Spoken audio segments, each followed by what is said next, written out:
स्वागत है साथियों। आज हम नंबर सिस्टम के बारे में पढ़ेंगे। नंबर सिस्टम जो संख्या पद्धति, हिंदी में बोलते हैं संख्या पद्धति, बहुत कन्फ्यूज़न रहता है नंबर सिस्टम के बारे में। अधिकतर प्रतियोगी परीक्षाओं, एमपी पुलिस, एसआई, एसएससी, अधिकतर एग्ज़ाम में नंबर सिस्टम के बारे में आता है। तो देखिए, संख्याएं वास्तव में तीन प्रकार की होती हैं। वास्तविक संख्याएं, रियल नंबर, काल्पनिक संख्याएं, इमेजिनरी नंबर, मिश्रित संख्या या समिक संख्याएं, इसको बोलते हैं कॉम्प्लेक्स नंबर। तीन प्रकार की संख्या होती हैं: वास्तविक संख्याएं, काल्पनिक संख्याएं और मिश्रित संख्याएं, समिक संख्याएं। वास्तविक संख्या ऐसी संख्या जिसे संख्या रेखा पर दर्शाया जा सके, संख्या पर बता सकते हैं, हम दर्शा सकते हैं कि यह संख्या है। जैसे जो वास्तविक संख्या है ये -∞ से -2, -1, 0, 1, 2 प्लस इन्फिनिटी तक, जिसे हम संख्या रेखा पर दर्शा देख सकते हैं वो वास्तविक संख्या। जिसे संख्या रेखा पर नहीं दर्शाया जा सकता है, इस संख्या को बोलते हैं काल्पनिक संख्या। जैसे काल्पनिक संख्या आपने देखा होगा, रूट में -7, रूट में -5, ये वास्तविक संख्या नहीं है, इसको क्या बोलते हैं काल्पनिक संख्या। इसके लिए एक शब्द यूज करते हैं आयोटा। हिंदी में आयोटा बोलते हैं, इंग्लिश में क्या बोलते हैं आयोटा। माइनस में √1 को बोलते हैं आयोटा। अगर माइनस में √7 है तो माइनस, इसको ऐसे लिख सकते हैं √7 इंटू √-1। तो √-1 की वैल्यू आयोटा होती है, तो √7 आयोटा। मतलब इसको संख्या रेखा पर नहीं दर्शाया जा सकते हैं, इसको बोलते हैं काल्पनिक संख्या। तीसरी होती है मिश्रित संख्या। वास्तविक संख्या तथा काल्पनिक संख्या का मिश्रण, दोनों का योग को क्या बोलते हैं मिश्रित संख्या। जैसे हमने लिख दिया है 3 + 4 आयोटा। आयोटा क्या है काल्पनिक संख्या। तो ये 3 वास्तविक संख्या और 4 आयोटा क्या है काल्पनिक संख्या। 5 - 6 आयोटा, तो ये क्या हो गया समिक संख्या, जिसमें वास्तविक और काल्पनिक दोनों संख्या हैं, इनको बोलते हैं समिक संख्या या मिश्रित संख्या। अब देखिए, हम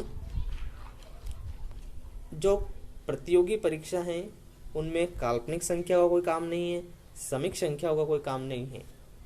हमें किससे काम है, वास्तविक संख्या और रियल नंबर से।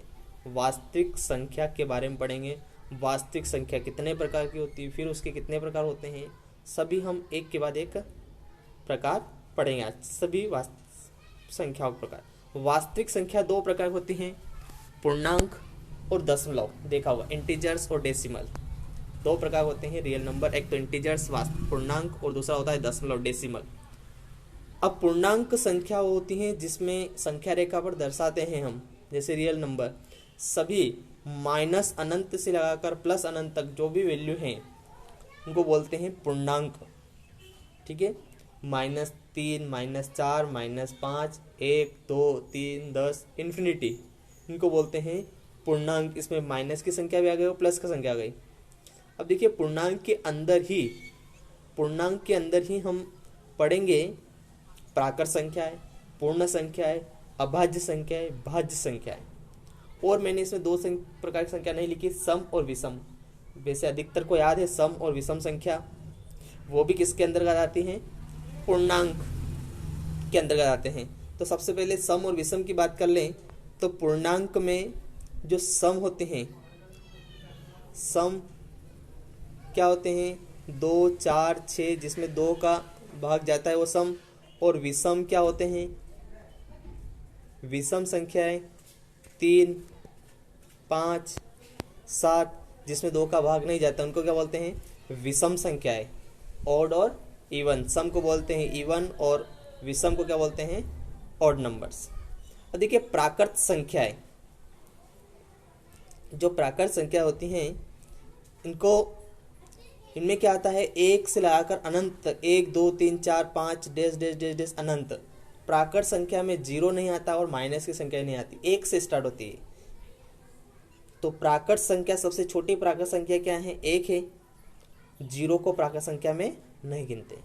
दूसरी होती पूर्ण संख्या है। पूर्ण संख्या में जीरो भी आ जाएगा, 0 1 2 3 डैश डैश डैश अनंत तक, ठीक है।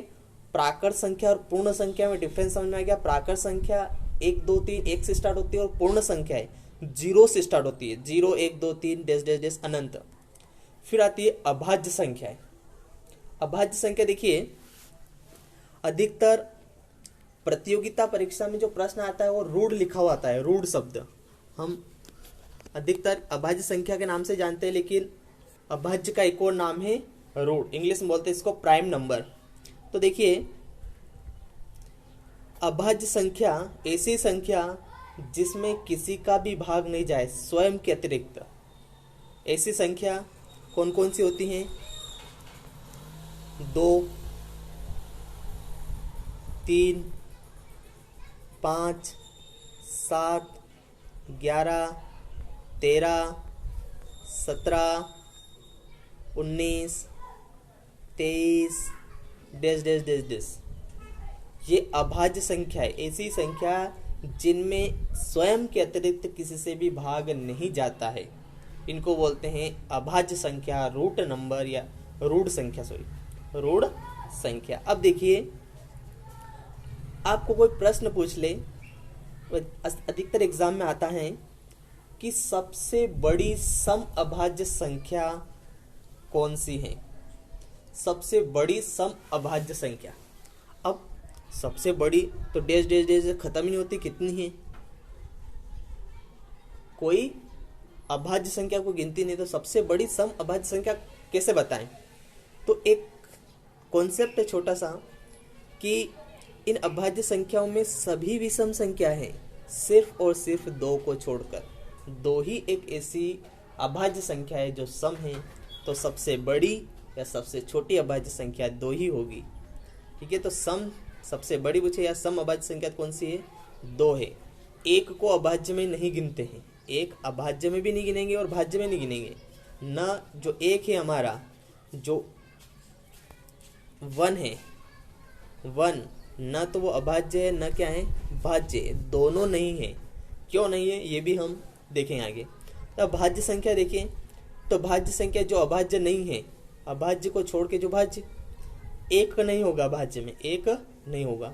2 3 तो अभाज्य हो गए, कहाँ से स्टार्ट होगा, 4 6 5 उसमें आ गया, 8 9 10, इसमें सम और विषम दोनों आएंगे।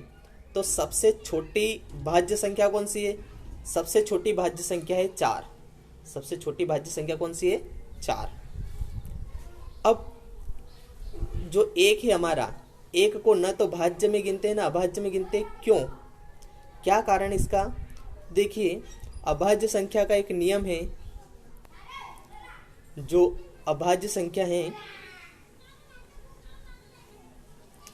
अभाज्य के लिए 2 गुणनखंड होने चाहिए। अभाज्य में कितने गुणनखंड होने चाहिए, 2 गुणनखंड।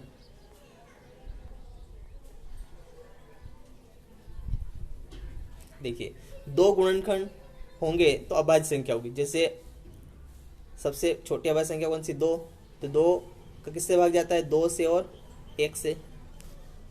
5 ले लें तो 5 से और 1 से। 13 ले लें तो 13 से और 1, ये गुणनखंड इसके भी 2 गुणनखंड, इसके भी 2 गुणनखंड, इसके 2 गुणनखंड। तो जिस संख्या के 2 गुणनखंड होते हैं उनको बोलते हैं अभाज्य संख्या। कोई सी संख्या जिसके सिर्फ 2 ही गुणनखंड होते हैं, कुछ ज़्यादा ब्रेक नहीं कर सकते, तो अभाज्य संख्या।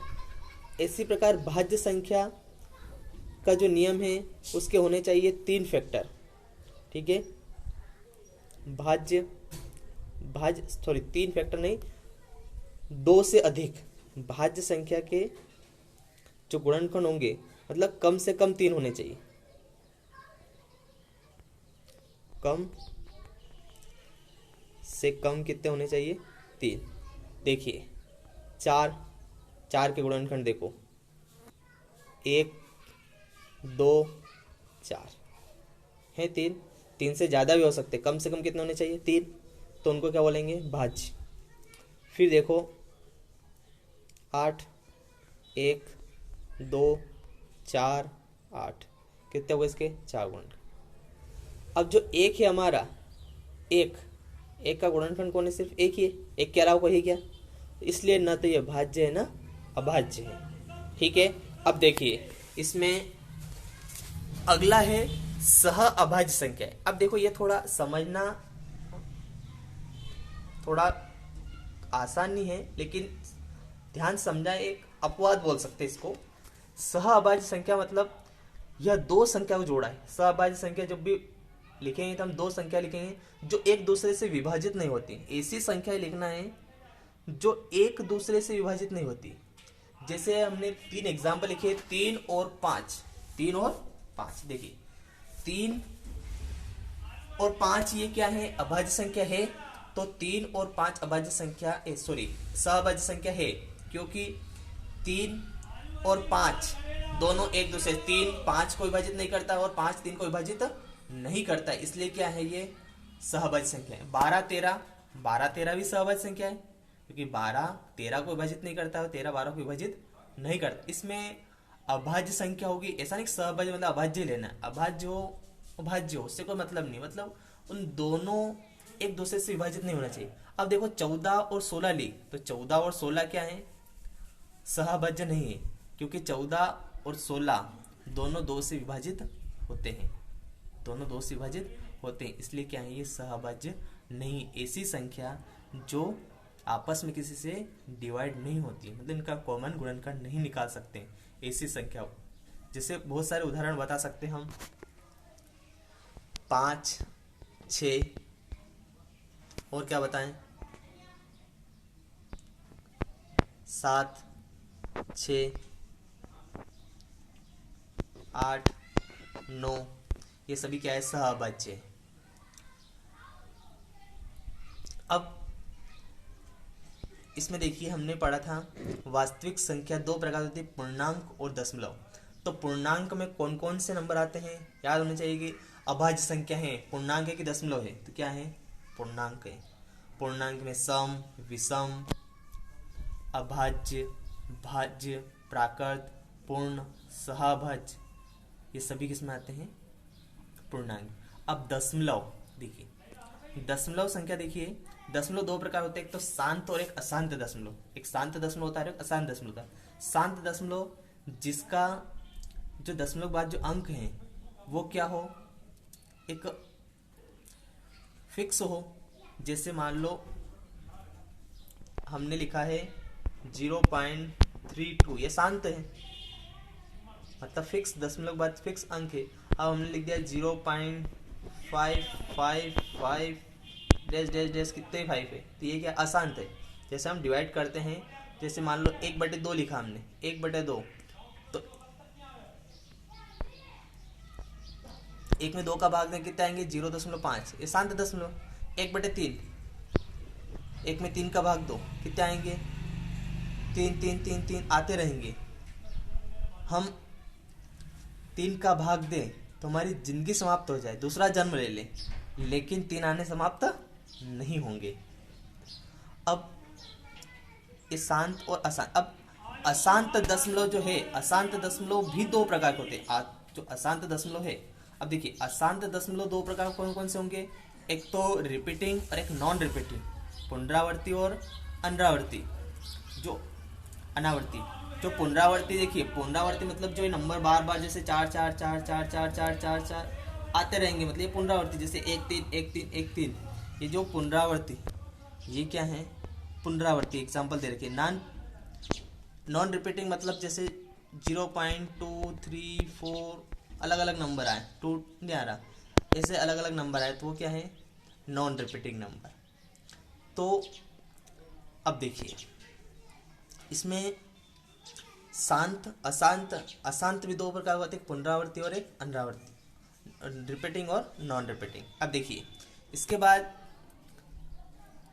परिमेय संख्या और अपरिमेय संख्या। अब देखिए परिमेय किस में आएगी और अपरिमेय किस में आएगी।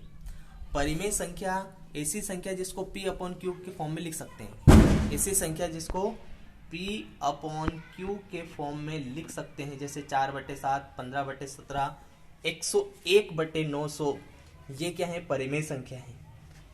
अब अपरिमेय संख्या ऐसी संख्या जिसको P/Q में नहीं लिख सकते, जैसे √2, √8, √11, पाई। अब बहुत अधिक जो रहता है इसमें कन्फ्यूज़न पाई में कि परिमेय संख्या एक अपरिमेय संख्या है, क्योंकि सबसे पहले पाई की बात कर ले हम, क्योंकि हमें याद है पाई बराबर होता है 22/7।